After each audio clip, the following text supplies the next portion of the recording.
আচ্ছা, ধন্যবাদ। আমরা আসলে জানি না ভবিষ্যৎ কি হবে আমাদের। আমাদের প্রায় সময় শেষ হয়ে যাচ্ছে। আমি সংক্ষেপে আরো দুটি কথা আপনার সাথে বলবো। আমরা এবার বাংলাদেশ সম্পর্কে আসি।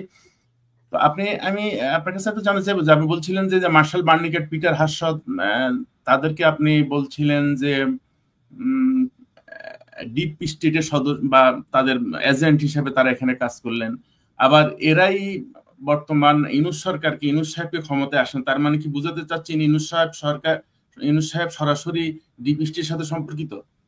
অবশ্যই, অবশ্যই, নো ডাউট অ্যাবাউট দ্যাট। কারণ সে তো নিজেই বলছে যে এই বিপ্লব বা এই অভ্যুত্থান এমনি হয় না, মেটিকুলাসলি প্ল্যান। ইউনূস তো নিজে বলেছে।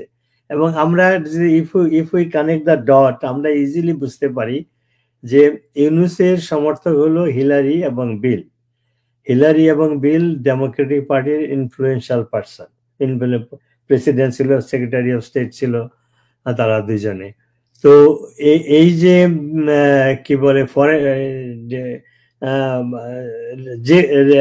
জেক সালিভান যে পলিটিক্যাল অ্যাপয়েন্টি, এবং এখানে বার্নিকাট এবং আরো 3জন এমপ্লয়ি যাদেরকে ফায়ার করা হলো, এরা সবই ডেমোক্রেটিক পার্টির কি বলে কি বলে সহ